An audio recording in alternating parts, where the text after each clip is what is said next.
अदाकार गीती गरवाल कर रही थी फिल्म की शूटिंग। पुलिस ने मौके ते पहुंच शूटिंग ਨੂੰ रोक के मामला किया दर्ज।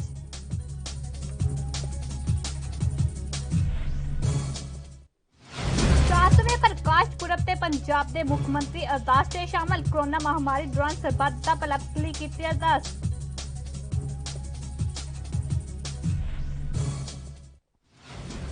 मनप्रीत बादल ने हस्पतालों बैड ऑक्सीजन और दवाइयां का लिया जायजा। कहा कि फिलहाल पंजाब सरकार का लॉकडाउन लाने का नहीं है इरादा।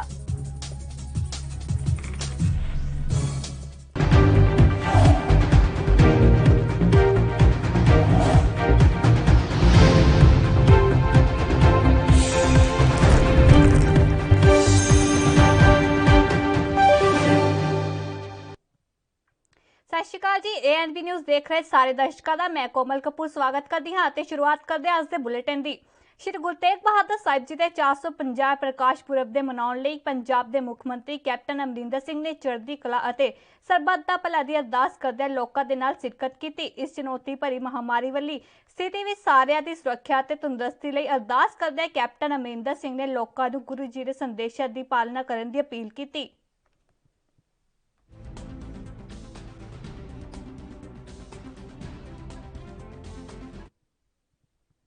दिल्ली के मुख्यमंत्री अरविंद केजरीवाल ने वैक्सीन सेंटर का दौरा किया। इस मौके उन्होंने कहा कि दिल्ली सरकार को 4.5 लाख वैक्सीन पहुंच चुकी है, पर दिल्ली को जरूरत अनुसार ऑक्सीजन नहीं मिल रही। इस मौके उन्होंने कहा कि दिल्ली सरकार द्वारा बेडों का इंतजाम पूरा है, सिर्फ ऑक्सीजन की कमी करके वो कुछ नहीं कर सकते। इसलिए उन्होंने मीडिया के माध्यम तो अपील की कि वह ऑक्सीजन मुहैया करवा सकते हैं तो वह दिल्ली ऑक्सीजन मुहैया करवाउण।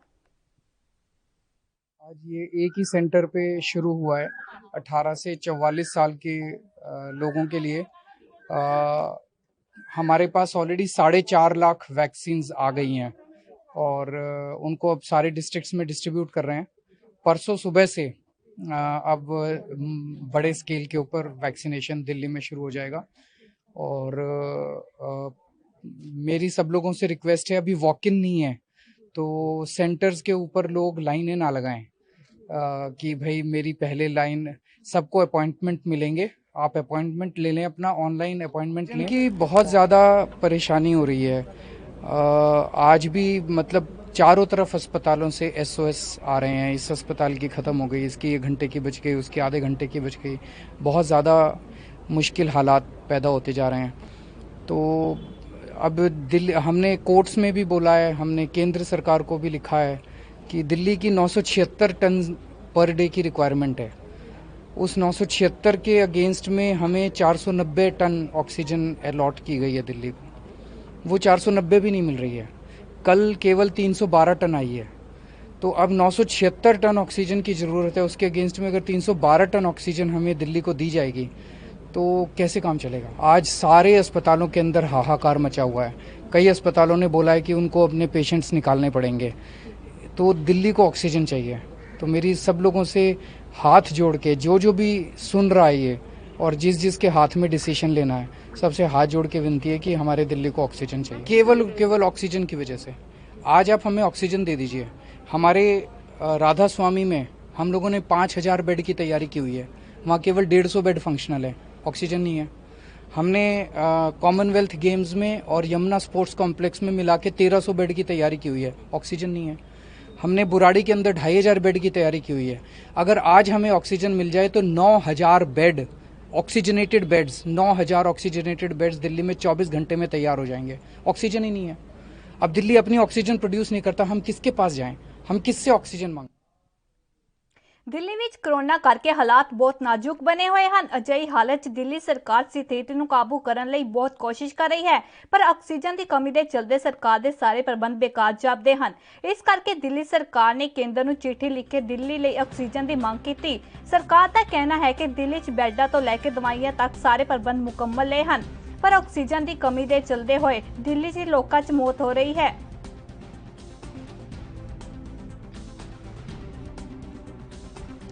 दिल्ली च कोरोना करके हालात बहुत नाजुक बने हुए हैं। अजिही हालत च दिल्ली सरकार स्थिति ਨੂੰ काबू करने ਲਈ बहुत कोशिश कर रही है, पर ਆਕਸੀਜਨ ਦੀ ਕਮੀ ਦੇ ਚਲਦੇ ਸਰਕਾਰ ਦੇ ਸਾਰੇ ਪ੍ਰਬੰਧ ਬੇਕਾਰ ਜਾਪਦੇ ਹਨ। ਇਸ ਕਰਕੇ ਦਿੱਲੀ ਸਰਕਾਰ ਨੇ ਕੇਂਦਰ ਨੂੰ ਚਿੱਠੀ ਲਿਖ ਕੇ ਦਿੱਲੀ ਲਈ ਆਕਸੀਜਨ ਦੀ ਮੰਗ ਕੀਤੀ ਹੈ। ਸਰਕਾਰ ਦਾ ਕਹਿਣਾ ਹੈ ਕਿ ਦਿੱਲੀ 'ਚ ਬੈੱਡਾਂ ਤੋਂ ਲੈ ਕੇ ਦਵਾਈਆਂ ਤੱਕ ਦੇ ਸਾਰੇ ਪ੍ਰਬੰਧ ਮੁਕੰਮਲ ਹਨ, ਪਰ ਆਕਸੀਜਨ ਦੀ ਕਮੀ ਦੇ ਚਲਦੇ ਹੋ ਰਹੀ ਹੈ ਲੋਕਾਂ ਦੀ ਮੌਤ।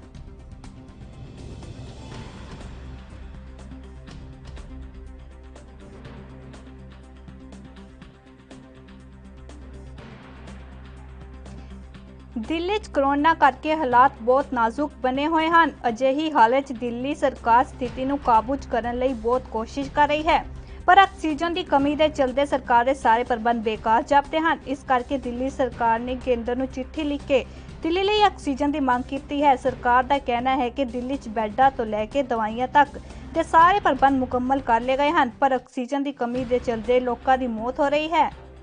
ਦਿੱਲੀ 'ਚ ਕੋਰੋਨਾ ਕਰਕੇ ਹਾਲਾਤ ਬਹੁਤ ਨਾਜ਼ੁਕ ਬਣੇ ਹੋਏ ਹਨ। ਅਜਿਹੀ ਹਾਲਤ 'ਚ ਦਿੱਲੀ ਸਰਕਾਰ ਬਹੁਤ ਕਾਬੂ ਕਰਨ ਦੀ ਕੋਸ਼ਿਸ਼ ਕਰ ਰਹੀ ਹੈ, ਪਰ ਆਕਸੀਜਨ ਦੀ ਕਮੀ ਦੇ ਚਲਦੇ ਸਾਰੇ ਪ੍ਰਬੰਧ ਬੇਕਾਰ ਜਾਪਦੇ ਹਨ। ਇਸ ਕਰਕੇ ਦਿੱਲੀ ਸਰਕਾਰ ਨੇ ਕੇਂਦਰ ਨੂੰ ਚਿੱਠੀ ਲਿਖ ਕੇ ਦਿੱਲੀ ਲਈ ਆਕਸੀਜਨ ਦੀ ਮੰਗ ਕੀਤੀ ਹੈ। ਸਰਕਾਰ ਦਾ ਕਹਿਣਾ ਹੈ ਕਿ ਦਿੱਲੀ 'ਚ ਬੈੱਡਾਂ ਦੇ ਲਈ ਦਵਾਈਆਂ ਤੱਕ ਸਾਰੇ ਪ੍ਰਬੰਧ ਮੁਕੰਮਲ ਹਨ, ਪਰ ਆਕਸੀਜਨ ਦੀ ਕਮੀ ਦੇ ਚਲਦੇ ਲੋਕਾਂ ਦੀ ਮੌਤ ਹੋ ਰਹੀ ਹੈ।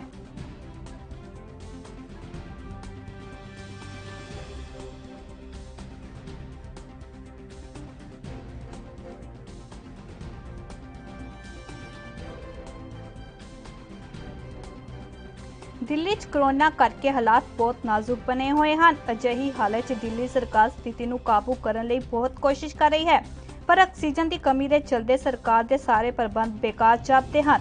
ਇਸ ਕਰਕੇ ਦਿੱਲੀ ਸਰਕਾਰ ਨੇ ਕੇਂਦਰ ਨੂੰ ਚਿੱਠੀ ਲਿਖ ਕੇ ਦਿੱਲੀ ਲਈ ਆਕਸੀਜਨ ਦੀ ਮੰਗ ਕੀਤੀ ਹੈ। ਸਰਕਾਰ ਦਾ ਕਹਿਣਾ ਹੈ ਕਿ ਦਿੱਲੀ 'ਚ ਬੈੱਡਾਂ ਤੋਂ ਲੈ ਕੇ ਦਵਾਈਆਂ ਤੱਕ ਦੇ ਸਾਰੇ ਪ੍ਰਬੰਧ ਮੁਕੰਮਲ ਕਰ ਲਏ ਹਨ, ਪਰ ਆਕਸੀਜਨ ਦੀ ਕਮੀ ਦੇ ਚਲਦੇ ਹੋਏ ਲੋਕਾਂ ਦੀ ਮੌਤ ਹੋ ਰਹੀ ਹੈ।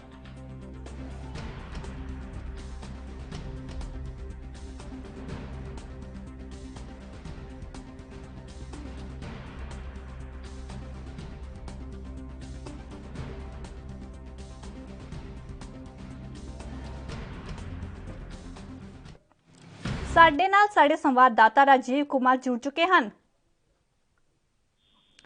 राजीव जी, कोरोना काल के दौरान दिल्ली की क्या अपडेट है? देखिए, बिल्कुल जिस तरीके से दिल्ली के अंदर की बात करें तो दिल्ली के अंदर लगातार कोरोना की स्थिति है वो बिल्कुल बिगड़ती जा रही है, क्योंकि पिछले 24 घंटे के अंदर भी 27,000 से ज्यादा के आंकड़े आ चुके हैं। मगर बात करें जिस तरीके से अस्पतालों की, तो अस्पतालों के अंदर भी कहीं ना कहीं सुविधाएं पूरी नहीं हो पा रही है, क्योंकि दिल्ली सरकार निरंतर कोशिश जरूर कर रही है, मगर अभी भी बात करें तो बेडों की कमी नजर आ रही है और सबसे ज्यादा तो ऑक्सीजन की कमी नजर आ रही है। मगर कहीं ना कहीं हाई कोर्ट ने भी केंद्र सरकार को फटकार लगाई और केंद्र सरकार को भी कहा कि जो दिल्ली के अंदर जो कोरोना की स्थिति है या फिर क्या कहें ऑक्सीजन की जो स्थिति है उसको कंट्रोल करने के लिए केंद्र सरकार को आगे आना चाहिए और 490 मैट्रिक टन जो है वो दिल्ली को ऑक्सीजन देनी होगी। मगर जिस तरीके से अभी तक जो कहा गया है उससे कहीं ना कहीं दिल्ली सरकार और केंद्र सरकार के बीच में तालमेल नहीं बन रहा, जिसकी वजह से जनता को परेशानी हो रही है। और कहीं ना कहीं अब देखना होगा कि जिस तरीके से अब जो दूसरा जो लॉकडाउन था, मिनी लॉकडाउन था, उसकी समय सीमा भी खत्म होने वाली है कल, और उसी को मद्देनजर रखते हुए दोबारा से यानी तीसरी बार से लॉकडाउन का अनाउंस कर दिया गया है दिल्ली सरकार के द्वारा। मगर लगातार कहीं ना कहीं कोशिश जरूर की जा रही है, मगर कोशिश अभी भी धरातल पर बिल्कुल कामयाब होती नजर नहीं आ रही है, क्योंकि जिस तरीके से अस्पतालों के अंदर ऑक्सीजन की कमी हो रही है और उससे कहीं ना कहीं मरीजों की मौत भी हो रही है, क्योंकि जिस तरीके से आज 12 मरीजों की मौत भी हुई है बत्रा हॉस्पिटल के अंदर और कहीं ना कहीं और अस्पतालों के अंदर भी ऑक्सीजन खत्म बताई जा रही है। मगर जिस तरीके से दिल्ली सरकार की बात करें तो दिल्ली सरकार निरंतर केंद्र सरकार से गुहार लगा रही है, उनको ऑक्सीजन की कमी को पूरा करने की कोशिश करती नजर आ रही है। जी राजीव जी, हमारे साथ जानकारी साझी करने के लिए आपका बहुत बहुत धन्यवाद।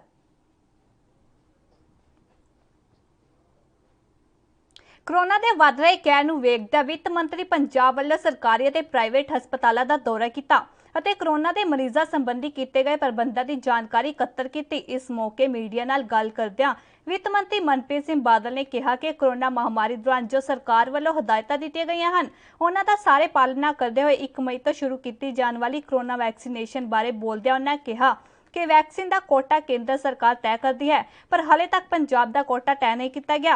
इस दे नाल ही उन्हें कहा कि पंजाब च ऑक्सीजन की कमी हो हफ्तियां विच पूरी हो ली जाएगी।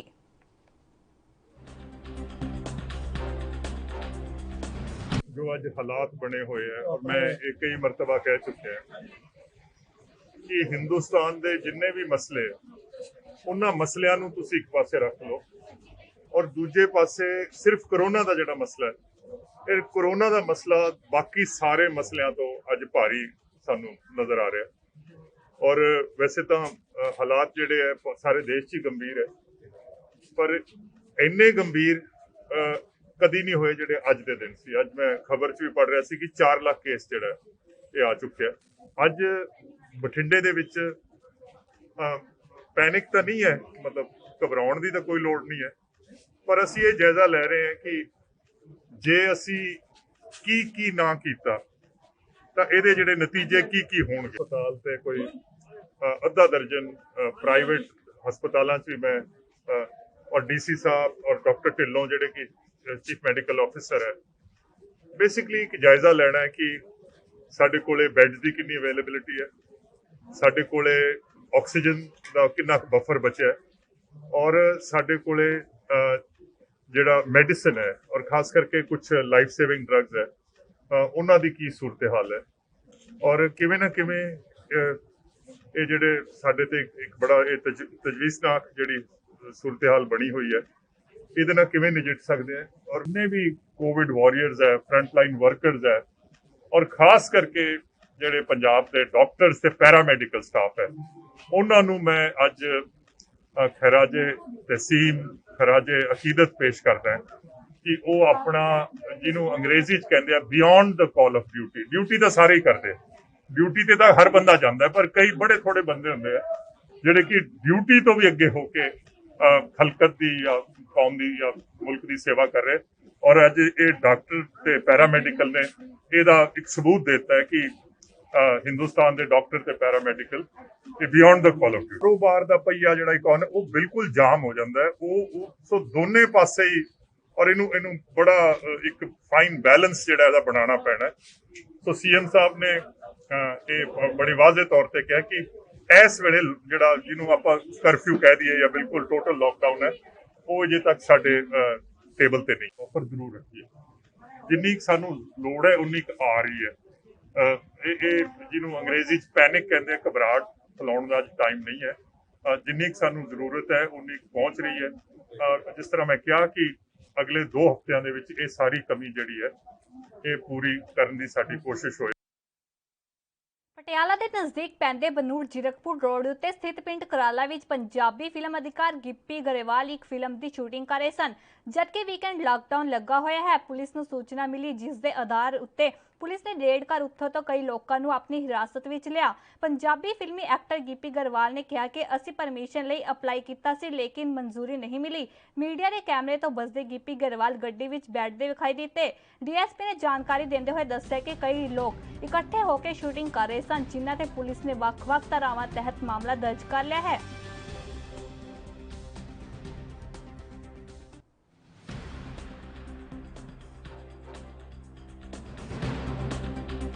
ਗਿੱਪੀ ਗਰੇਵਾਲ ਜੀ, ਕੀ ਤੁਹਾਡੇ ਕੋਲ ਇਸ ਬਣਾਉਣ ਦੀ ਸ਼ੂਟਿੰਗ ਦੀ ਪਰਮਿਸ਼ਨ ਹੈਗੀ ਹੈ? ਜਿੰਨੀਆਂ ਵੀ ਪਰਮਿਸ਼ਨ ਸੀਗੀਆਂ ਜੀ ਸਾਰੀਆਂ ਫਾਈਲ ਕੀਤੀਆਂ ਹੋਈਆਂ ਸੀ। ਕੋਵਿਡ ਦੇ ਚੱਕਰ 'ਚ ਸਾਰੀਆਂ ਪੈਂਡਿੰਗ ਪਈਆਂ, ਕਈ ਡਿਲੇ ਮਿਲੀਆਂ, ਕਈ ਲੇਟ ਮਿਲੀਆਂ, ਬਟ ਅਸੀਂ ਅੱਜ ਇਹ ਬੰਦ ਕਰ ਦੇਣੀ ਸੀ ਸ਼ੂਟ, ਕਿਉਂਕਿ ਅੱਜ ਸਾਡਾ ਲਾਸਟ ਡੇ ਸੀਗਾ। ਸੋ ਇਸ ਕਰਕੇ ਅਸੀਂ ਇੱਥੇ ਸ਼ੂਟ ਕਰ ਰਹੇ ਸੀ, ਬਟ ਅਸੀਂ ਪਰਮਿਸ਼ਨ ਅਪਲਾਈ ਜ਼ਰੂਰ ਕੀਤੀ ਹੋਈ ਆ, ਉਹਦਾ ਰਿਵਰਟ ਸਾਨੂੰ ਹਲੇ ਤੱਕ ਆਇਆ ਨਹੀਂ। ਅਸੀਂ ਆਪਦੇ ਪ੍ਰੋਟੋਕਾਲ ਦੇ ਹਿਸਾਬ ਨਾਲ, ਸਾਰੇ ਬੰਦੇ ਕੋਵਿਡ ਦੇ ਪ੍ਰੋਟੋਕਾਲ ਦੇ ਹਿਸਾਬ ਨਾਲ ਸ਼ੂਟ ਕਰ ਰਹੇ ਸੀ। ਬਨੂੜ ਥਾਣੇ ਦਾ ਪਿੰਡ ਕਰਾਲਾ ਪੈਂਦਾ, ਵੀ ਉੱਥੇ ਜਿਹੜੀ ਆ ਬਿਨਾਂ ਇਜਾਜ਼ਤ ਤੋਂ ਗਿੱਪੀ ਗਰੇਵਾਲ ਤੇ ਉਹਦੀ ਟੀਮ ਜਿਹੜੀ ਆ ਸ਼ੂਟਿੰਗ ਕਰ ਰਹੀ ਹੈ। ਉਸਨੇ ਇਸ ਮੁਖਬਰੀ ਦੇ ਉੱਪਰ ਆਪਣਾ ਕੇਸ ਰਜਿਸਟਰ ਕੀਤਾ ਤੇ ਉੱਥੇ ਮੌਕੇ ਤੇ ਚਲਾ ਗਿਆ। ਮੌਕੇ ਤੇ ਹੁਣ ਵੇਲੇ ਛੋਟੇ ਜਿਹੇ ਬ੍ਰੇਕ ਦਾ, ਤੇ ਮਿਲਦੇ ਹਾਂ ਬ੍ਰੇਕ ਤੋਂ ਬਾਅਦ।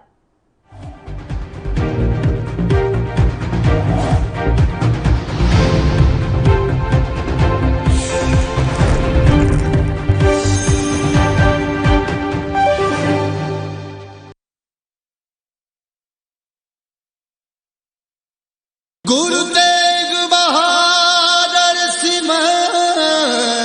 जिथे जाए बह मेरा सतगुरु सुथान सुहावा राम राजे। जिस जगह ते ये स्थान सुशोभित है गुरुद्वारा श्री दोखनवाਰਨ ਸਾਹਿਬ, ਇੱਥੇ बड़ा छोटा ਜਿਹਾ ਪਿੰਡ ਸੀ, ਲਹਿਲ ਪਿੰਡ। ਤਾਂ ਗੁਰੂ ਸਾਹਿਬ ਜੀ ਨੇ ਜਦੋਂ ਆਪਣਾ ਆਸਣ ਇੱਥੇ ਆ ਕੇ ਲਾਇਆ ਤਾਂ ਇਸ ਨਗਰ ਦੇ ਰਹਿਣ ਵਾਲੇ ਭਾਗ ਰਾਮ ਜਦੋਂ ਆ ਕੇ ਗੁਰੂ ਸਾਹਿਬ ਜੀ ਨੂੰ ਬੇਨਤੀ ਕੀਤੀ ਕਿ ਗੁਰੂ ਪਾਤਸ਼ਾਹ ਕਿਰਪਾ ਕਰੋ ਇਸ ਨਗਰ ਦੀ ਆਬਾਦੀ ਬਹੁਤ ਥੋੜੀ ਹੈ ਤਾਂ ਸਤਿਗੁਰੂ ਪਾਤਸ਼ਾਹ ਜੀ ਨੇ ਬਚਨ ਕੀਤਾ ਕਿ ਇੱਥੋਂ ਦੀ ਆਬਾਦੀ ਬਹੁਤ ਹੋਵੇਗੀ, ਉੱਘਾ ਸ਼ਹਿਰ ਹੋਵੇਗਾ ਔਰ ਇੱਥੇ ਜਿਹੜਾ ਹੈ ਬਹੁਤ ਸੋਹਣਾ ਸੁੰਦਰ ਅਸਥਾਨ ਹੋਵੇਗਾ। जगत में ਗੁਰੂ ਸਾਹਿਬ ਪਾਤਸ਼ਾਹ ਜੀ ਨੇ ਬਚਨ ਕੀਤਾ ਕਿ ਇਸ ਸਰੋਵਰ ਦੇ ਵਿੱਚ ਸ਼ਰਧਾ ਸਹਿਤ ਇਸ਼ਨਾਨ ਕਰੇਗਾ, ਉਹਦੇ ਸਾਰੇ ਰੋਗ ਦੂਰ ਹੋਣਗੇ, ਮਨ ਇੱਛਤ ਫਲ ਦੀ ਪ੍ਰਾਪਤੀ ਹੋਵੇਗੀ। वाहेगुरु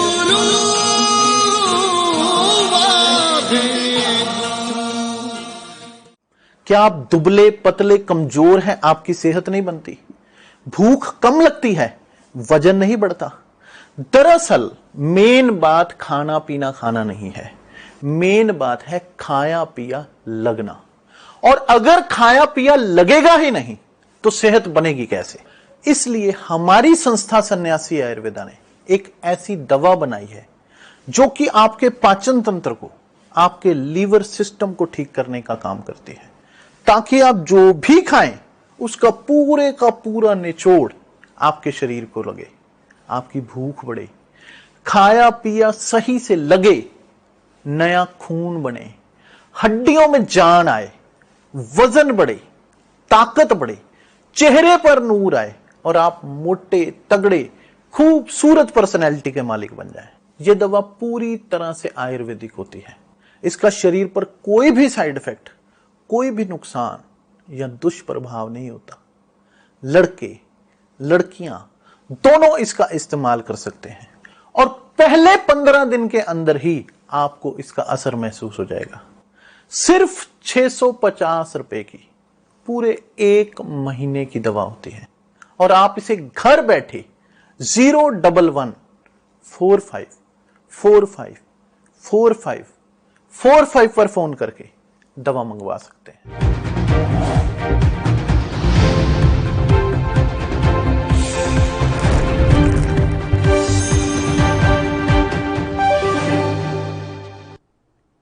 ब्रेक तो बाद सारे दर्शकों का स्वागत है ते रुक करते हैं अगली खबर वाल। डॉक्टर महेंद्र सिंह ने जिला फतेहगढ़ साहिब के नवे सिविल सर्जन वजों अपना अहुदा संभालिया है। इस तो इलावा वह जिला लुधियाना विखे बतौर डिप्टी मैडिकल कमिश्नर च अपनी सेवावां निभा रहे सन, जिस दे चलते पहला सिविल सर्जन शहीदा के पवित्र स्थान गुरुद्वारा श्री फतेहगढ़ साहिब विखे परिवार समेत नतमस्तक हुए, जिथे श्रोमणी गुरुद्वारा प्रबंधक कमेटी मैंबर भाई रविंदर सिंह खालसा ते मैनेजर गुरदीप सिंह कंग वालों ਸਰੋਪੇ ਦੇ ਕੇ ਸਨਮਾਨ ਕੀਤਾ ਗਿਆ। ਇਸ ਉਪਰੰਤ ਉਹਨਾਂ ਵੱਲੋਂ ਡਿਪਟੀ ਕਮਿਸ਼ਨਰ ਫਤਿਹਗੜ੍ਹ ਸਾਹਿਬ ਤੇ ਸੀਨੀਅਰ ਕਪਤਾਨ ਪੁਲਿਸ ਫਤਿਹਗੜ੍ਹ ਸਾਹਿਬ ਨਾਲ ਵੀ ਮੁਲਾਕਾਤ ਕੀਤੀ ਗਈ।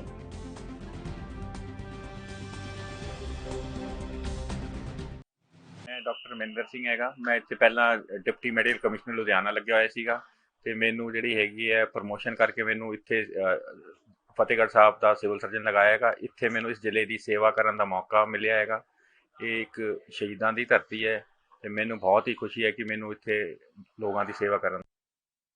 ਨੂਰਪੁਰ ਬੇਦੀ ਦੇ ਪਿੰਡ ਚਹਿੜ ਮਾਜਰਾ ਵਿਖੇ ਸ਼੍ਰੀ ਗੁਰੂ ਤੇਗ ਬਹਾਦਰ ਜੀ ਦੇ ਪ੍ਰਕਾਸ਼ ਪੁਰਬ ਮੌਕੇ ਕਿਸਾਨਾਂ ਵੱਲੋਂ ਕਿਸਾਨ ਮੁੱਖ ਮਹਾਸਭਾ ਕੀਤੀ ਗਈ, ਜਿਸ ਕਿਸਾਨ ਆਗੂ ਰੁਲਦੂ ਸਿੰਘ ਮਾਨਸਾ ਵਿਸ਼ੇਸ਼ ਤੌਰ ਤੇ ਪਹੁੰਚੇ। ਇਸ ਮੌਕੇ ਤੇ ਰੁਲਦੂ ਸਿੰਘ ਮਾਨਸਾ ਨੇ ਕਿਹਾ ਕਿ ਪ੍ਰਧਾਨ ਮੰਤਰੀ ਨਰਿੰਦਰ ਮੋਦੀ ਨੇ ਕੋਰੋਨਾ ਦਾ ਬਹਾਨਾ ਬਣਾ ਕੇ ਮਜ਼ਦੂਰਾਂ ਦੀ ਦਿਹਾੜੀ ਘਟਾ ਕੇ ਮਜ਼ਦੂਰਾਂ ਨਾਲ ਧੱਕਾ ਕੀਤਾ ਹੈ। ਇਸ ਮੌਕੇ ਸਾਰਿਆਂ ਨੂੰ ਇਕੱਠੇ ਹੋਣ ਦੀ ਲੋੜ ਹੈ। ਉਹਨਾਂ ਅੱਗੇ ਨੌਜਵਾਨਾਂ ਨੂੰ ਅਪੀਲ ਕੀਤੀ ਕਿ ਜਲਦ ਤੋਂ ਜਲਦ ਫਿਰ ਦਿੱਲੀ ਪਹੁੰਚੋ ਤਾਂ ਜੋ ਕਿਸਾਨ ਅੰਦੋਲਨ ਨੂੰ ਹੋਰ ਮਜ਼ਬੂਤ ਕੀਤਾ ਜਾਵੇ।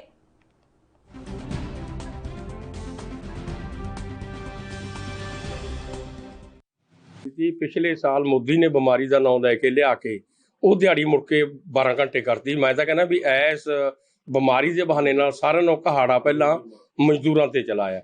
ਅਸੀਂ ਉਦੋਂ ਦੇ ਲੜਦੇ ਆਉਂਦੇ ਸੀਗੇ ਵੀ ਦਿਹਾੜੀ 6 ਘੰਟੇ ਹੋਵੇ, ਇਹਨੇ ਉਲਟਿਆ 12 ਘੰਟੇ ਕਰਤੀ। ਹੁਣ ਇਹ ਨਹੀਂ ਹੈਗਾ ਵੀ ਪਾਸਣੀਆਂ ਸਰੈਣੀਆਂ ਕੋਈ ਇਕੱਲੇ ਦਿਹਾੜੀ ਸਾਡੇ ਜੱਟਾਂ ਦੇ ਮੁੰਡੇ ਵੀ ਕਰਦੇ ਨੇ ਬਾਹਰ ਜਾ ਕੇ।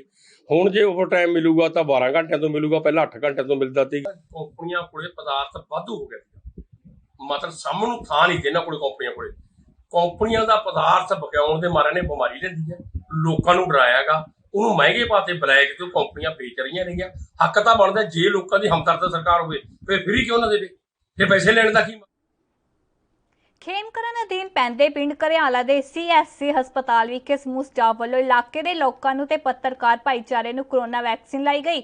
ਇਸ ਮੌਕੇ ਗੱਲਬਾਤ ਕਰਦੇ ਹੋਏ ਕਿਹਾ ਪੱਤਰਕਾਰ ਭਾਈਚਾਰੇ ਦੇ ਸੀਨੀਅਰ ਆਗੂ ਅਜੀਤ ਸਿੰਘ ਘਰਿਆਲ ਨੇ ਕਿਹਾ ਕਿ ਸਾਨੂੰ ਸਭ ਤੋਂ ਸਰਕਾਰ ਦੀਆਂ ਗਾਈਡਲਾਈਨਾਂ ਦਾ ਧਿਆਨ 'ਚ ਰੱਖਦੇ ਹੋਏ ਕਰੋਨਾ ਵੈਕਸੀਨ ਜ਼ਰੂਰ ਲਗਵਾਉਣੀ ਚਾਹੀਦੀ ਹੈ ਤਾਂ ਜੋ ਇਸ ਕਰੋਨਾ ਮਹਾਮਾਰੀ ਨੂੰ ਜੜ ਤੋਂ ਖਤਮ ਕੀਤਾ ਜਾ ਸਕੇ। ਉਹਨਾਂ ਕਿਹਾ ਕਿ ਕੁਝ ਲੋਕਾਂ ਵੱਲੋਂ ਇਸ ਵੈਕਸੀਨ ਬਾਰੇ ਫੈਲਾਈਆਂ ਜਾ ਰਹੀਆਂ ਗਲਤ ਅਫਵਾਹਾਂ ਤੋਂ ਸਾਨੂੰ ਸੰਚੇਤ ਹੋਣਾ ਚਾਹੀਦਾ ਹੈ।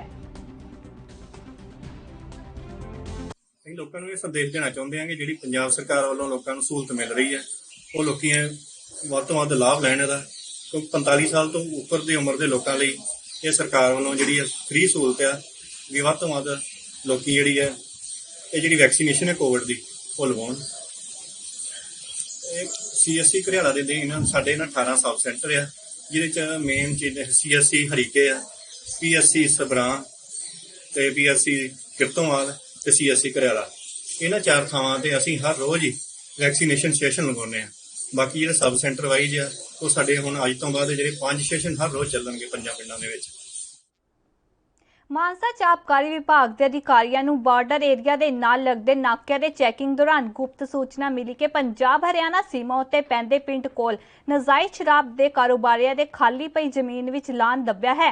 ਅਧਿਕਾਰੀਆਂ ਦੁਆਰਾ ਉਸ ਜਗ੍ਹਾ ਉੱਤੇ ਕੀਤੀ ਗਈ ਛਾਪੇਮਾਰੀ ਦੌਰਾਨ 6 ਤਰਪਾਲਾਂ ਵਿੱਚ ਭਰ ਕੇ ਜ਼ਮੀਨ ਵਿੱਚ ਦੱਬੀ 3000 ਲੀਟਰ ਲਾਨ ਅਤੇ 2 ਢੋਲਾਂ 'ਚ ਭਰ ਕੇ 400 ਲੀਟਰ ਲਾਨ ਬਰਾਮਦ ਕਰ ਉਸ ਦੀ ਸੂਚਨਾ ਪੁਲਿਸ ਨੂੰ ਦੇਣ ਤੋਂ ਬਾਅਦ ਲਾਨ ਨੂੰ ਨਸ਼ਟ ਕਰ ਦਿੱਤਾ।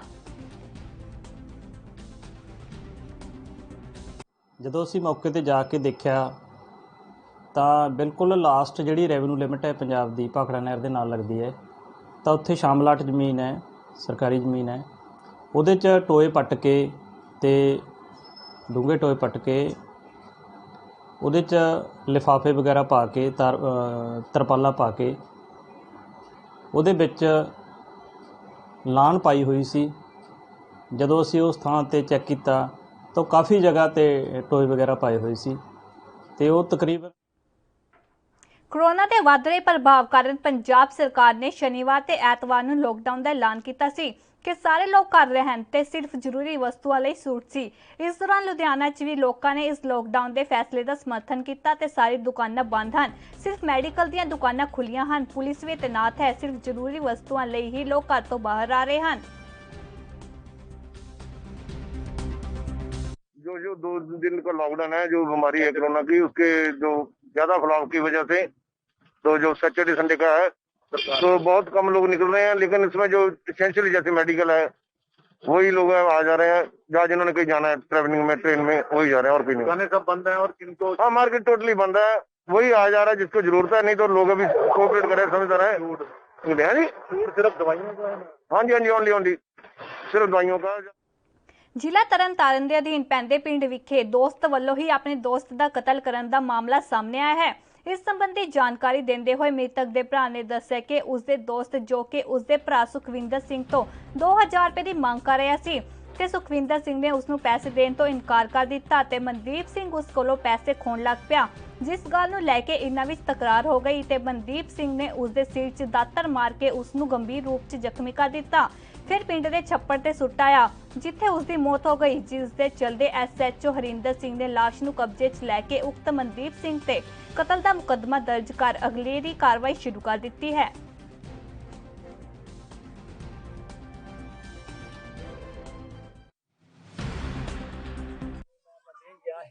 ਮੰਡੀੋਂ ਆਇਆ ਮੈਂ ਜਦੋਂ ਦਿਨੇ, ਉਹਨਾਂ ਦੱਸਿਆ ਮੈਨੂੰ ਕਿਸੇ ਬੰਦੇ ਨੇ, ਉੱਥੋਂ ਫਿਰ ਚੁੱਕ ਕੇ ਲਿਆਂਦਾ ਇਹਨੂੰ, ਸੱਟ ਪਿੱਟ ਲਵਾਈ ਲੱਗੀ ਇਹਦੇ। ਇਹ ਕਿੰਨੇ ਕਤਲ ਕੀਤਾ ਇਹਦਾ? ਇਹ ਦੌਰੀ ਸਿੰਘ ਜੋ ਮੁੰਡਾ ਹੈ, ਉਹਨੇ। ਕਿਹੜੀ ਗੱਲ ਤੋਂ ਕੀਤਾ? ਪੈਸੇ ਖੋਹਦੇ ਸੀ। ਕਿੰਨੇ ਪੈਸੇ ਇਹਦੇ ਕੋਲ? ਪੈਸੇ ਹੋਊਗਾ 2-2.5 ਹਜ਼ਾਰ ਹੋਊਗਾ। ਕਿਹੜਾ ਕਿਹੜਾ ਬੰਦਾ ਸੀਗਾ ਜਿੰਨਾ ਮਾਰਿਆ? ਹਲੇ ਸਿੰਗਲ ਇੱਕੋ ਹੀ ਆ ਜੀ, ਉਹ ਦੌਰੀ। ਮਾਨਸਾ 'ਚ ਡੇਰਾ ਪ੍ਰੇਮੀਆਂ ਦੁਆਰਾ ਸਿਵਲ ਹਸਪਤਾਲ 'ਚ ਕੋਰੋਨਾ ਵਾਇਰਸ ਦੇ ਚਲਦੇ ਡਾਕਟਰ ਦੇ ਸਾਰੇ ਸਟਾਫ ਸਮੇਤ ਦਾਖਲ ਮਰੀਜ਼ਾਂ ਨੂੰ ਸੈਲਿਊਟ ਕਰਕੇ ਉਹਨਾਂ ਨੂੰ ਸਨਮਾਨ ਦਿੰਦੇ ਹੋਏ ਰਿਫਰੈਸ਼ਮੈਂਟ ਦਿੱਤੀ ਗਈ। ਡੇਰਾ ਪ੍ਰੇਮੀਆਂ ਦਾ ਕਹਿਣਾ ਹੈ ਕਿ ਅਸੀਂ ਆਪਣੇ ਗੁਰੂ ਦੇ ਆਦੇਸ਼ਾਂ ਅਨੁਸਾਰ ਕੋਰੋਨਾ ਮਹਾਮਾਰੀ ਦੌਰਾਨ ਫਰੰਟ ਲਕੀਰ ਤੇ ਕੰਮ ਕਰ ਰਹੇ ਲੋਕਾਂ ਦਾ ਸਨਮਾਨ ਕਰ ਰਹੇ ਹਾਂ। ਉੱਥੇ ਹੀ ਸਿਵਲ ਸਰਜਨ ਮਾਨਸਾ ਨੇ ਡੇਰਾ ਪ੍ਰੇਮੀਆਂ ਦੀ ਇਸ ਕੋਸ਼ਿਸ਼ ਦੀ ਸ਼ਾਬਾਸ਼ੀ ਕੀਤੀ।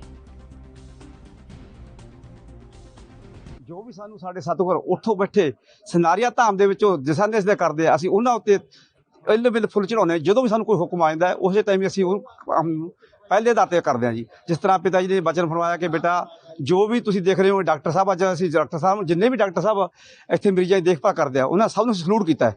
ਗੁਰੂ ਜੀ ਨੇ ਵਚਨ ਕਰਿਆ ਕਿ ਬੇਟਾ ਸਭ ਨੂੰ ਸਲੂਟ ਕਰੋ, ਮਾਨ ਸਨਮਾਨ ਕਰੋ, ਤਾਂ ਕਿ ਇੰਨੀ ਭਿਆਨਕ ਬਿਮਾਰੀ ਦੇ ਵਿੱਚ ਕੋਈ ਪਰਵਾਹ ਨਹੀਂ ਕਰ ਰਿਹਾ ਆਪਣੀ ਜ਼ਿੰਦਗੀ ਦੀ, ਪਹਿਲੇ ਆਧਾਰ ਤੇ ਸੇਵਾ ਕਰ ਰਹੇ ਆ, ਉਹਨਾਂ ਦਾ ਸਾਨੂੰ ਸਲੂਟ ਮਾਰਨਾ, ਉਹਨਾਂ ਸਾਡਾ ਅੱਜ ਜੋ ਅਸੀਂ ਫਰੈਸ਼ਮੈਂਟ ਦਿੱਤੀ ਹੈ ਉਹ ਇੱਕ ਪੂਜਨ ਗੁਰੂ ਹਜ਼ੂਰ ਕੇ ਸੰਤ ਗੁਰਮੀਤ ਰਾਮ ਜੀ ਦੀ ਪ੍ਰੇਰਨਾ ਦੇ ਸਾਥ ਦਿੱਤੀ ਹੈ। ਕੱਲ ਡੇਰਾ ਸੱਚਾ ਸੌਦਾ ਵਾਲਿਆਂ ਨੇ ਮੈਨੂੰ ਅਪਰੋਚ ਕੀਤਾ ਸੀਗਾ, ਮੇਰੇ ਤੇ ਪਹੁੰਚੇ, ਮੇਰੇ ਨਾਲ ਮੀਟਿੰਗ ਕੀਤੀ। ਉਹ ਕਹਿੰਦੇ ਵੀ ਸਾਡੇ ਸਤਿਗੁਰੂ ਸਾਹਿਬ ਨੇ ਸਾਨੂੰ ਕਹਿ ਲਓ ਵੀ ਕਿਹਾ ਹੋਇਆ ਵੀ ਅਸੀਂ ਜਿਹੜੇ ਫਰੰਟ ਲਾਈਨ ਵੈਰੀਅਰਸ ਆ ਸਾਡੇ ਕਰੋਨਾ ਦੇ ਵਿੱਚ ਕੰਮ ਕਰਦੇ ਉਹਨਾਂ ਦਾ ਇੱਜ਼ਤ ਮਾਣ ਕਰੀਏ ਤੇ ਵੀ ਸਾਨੂੰ ਤੁਹਾਡੇ ਕੋਲੋਂ ਇਸ ਚੀਜ਼ ਦੀ ਪਰਮਿਸ਼ਨ ਚਾਹੀਦੀ ਆ।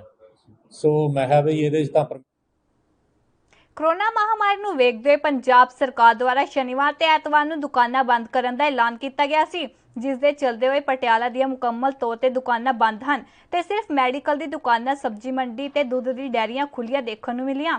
ਇਸ ਦੌਰਾਨ ਥਾਣਾ ਇੰਚਾਰਜ ਇੰਦਰਪਾਲ ਸਿੰਘ ਨੇ ਕਿਹਾ ਕਿ ਲੋਕਡਾਊਨ ਦੌਰਾਨ ਲੋਕਾਂ ਨੂੰ ਵੀ ਪੂਰਾ ਸਹਿਯੋਗ ਮਿਲ ਰਿਹਾ ਹੈ। ਉੱਥੇ ਹੀ ਦੂਜੇ ਪਾਸੇ ਦੁਕਾਨਦਾਰਾਂ ਨੇ ਕਿਹਾ ਜੇਕਰ ਸਰਕਾਰ ਨੇ ਲੋਕਡਾਊਨ ਲਗਾਉਣਾ ਹੈ ਤਾਂ ਮੁਕੰਮਲ ਤੌਰ ਤੇ 15 ਦਿਨ ਲਈ ਲਗਾਇਆ ਜਾਵੇ ਤਾਂ ਜੋ ਕੋਰੋਨਾ ਮਹਾਮਾਰੀ ਦੀ ਚੈਨ ਨੂੰ ਤੋੜਿਆ ਜਾ ਸਕੇ।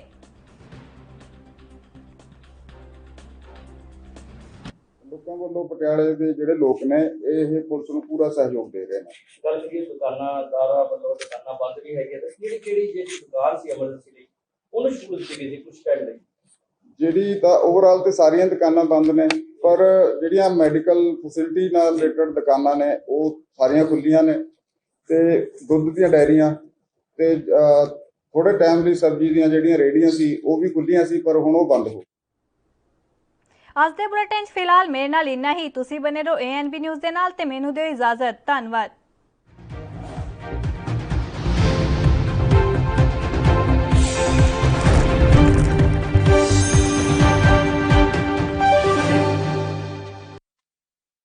क्या आप दुबले पतले कमजोर हैं? आपकी सेहत नहीं बनती, भूख कम लगती है, वजन नहीं बढ़ता। दरअसल मेन बात खाना पीना खाना नहीं है, मेन बात है खाया पिया लगना। और अगर खाया पिया लगेगा ही नहीं तो सेहत बनेगी कैसे? इसलिए हमारी संस्था सन्यासी आयुर्वेदा ने एक ऐसी दवा बनाई है जो कि आपके पाचन तंत्र को, आपके लीवर सिस्टम को ठीक करने का काम करती है, ताकि आप जो भी खाएं उसका पूरे का पूरा निचोड़ आपके शरीर को लगे, आपकी भूख बढ़े, खाया पिया सही से लगे, नया खून बने, हड्डी